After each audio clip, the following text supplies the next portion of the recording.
everybody. Today I am here with... Hello, my name is Carys. Yeah, I'm from Scotland and I'm here in the US because I'm here for one semester. You traveled all the way to America. I sure did. And I traveled all the way to Maryland. Hooray! Which was less work, admittedly. You know things about the American election right now. I know some stuff about it. We're just gonna have a very casual, informal talk. But I want you to explain most of the election to me. Okay. I got asked quite a few times by different people, like, oh, what do you know about it? You know, is it even talked about in the rest of the world? And I'm like, well, yeah, like, the US election's kind of a big deal. I know some stuff. I know that some people like Donald Trump, and I don't understand why, because he's kind of, like, sexist, is afraid of Muslims and thinks that they're trying to impose Sharia law. First of all, for that to happen, we would have to elect pretty much all Muslims first into Congress, right, and as president, and as all of our representatives, and like, and then we have to get rid of the First Amendment, and that's super hard. Yeah.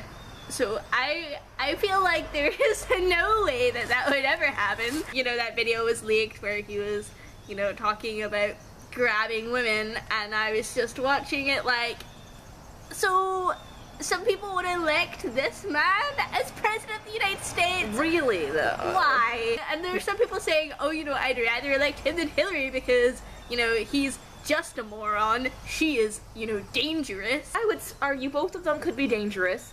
Yeah. But one of them knows what a president does. I'm just not entirely sure that I really want him to, you know, be in charge of America's, like, nuclear weapons. Like, I'm not entirely sure that is a great idea. We would die, yes. I actually study media, so for my media class we have to listen to a podcast called On the Media, and one week they were talking about Hillary and about all the people that, you know, think that she's just this dangerous woman that's, like, always up to something, and just sort of the history of that distrust and how that came about. And I just find that really interesting. Like, you know, there's so many people that just think that she's just this untrustworthy person, and sort of behind it all, like, I mean, I think some of her opinions are not great, and some of her principles are, you know, different than yours. Are more liberal than mine. Not that I'm super conservative, I'm somewhere in the middle. I just don't really buy the whole, oh, she's so dangerous, she's so evil, she's so corrupt. You know, I just wonder how much of that is just the media trying to spin it out in favor of Trump, or how much, you know, it just seems like her more personal side is just totally closed off to the media. And I think that's kind of sad. Oh yeah, so Hillary Clinton has been in the media pretty much for my entire life, and for lots of millennials, like, they have a very, very structured narrative that's existed for the last 30 years or so. That's really interesting for young voters as a standpoint, because often, I mean, not always, but for a good chunk of the time when she's in the news, it's for doing something wrong, because nobody cares when politicians get things right. Yeah, that's so true. I don't know if you heard about the whole, you know, Pepe the Frog thing. There's just such a disconnect between her world and, like, the internet. What do you know about Gary Johnson? Let's start there. Basically nothing, apart from he is a candidate for the Libertarian Party who's done relatively well to be recognized by as many people as he has been recognized by. I asked my professor, like, why aren't more people voting for Gary Johnson if they don't like Trump or Hillary? And the response I got was, well, because he's a moron. I don't really know much, or basically anything about his policies. He's a pretty moderate candidate, so a lot of people are attracted to him this year. Yeah. Because the conservative candidate is who he is. Yeah. A lot of normally conservative voters are swinging over to Gary Johnson. So for most of America, we've had a two-party system. Yeah.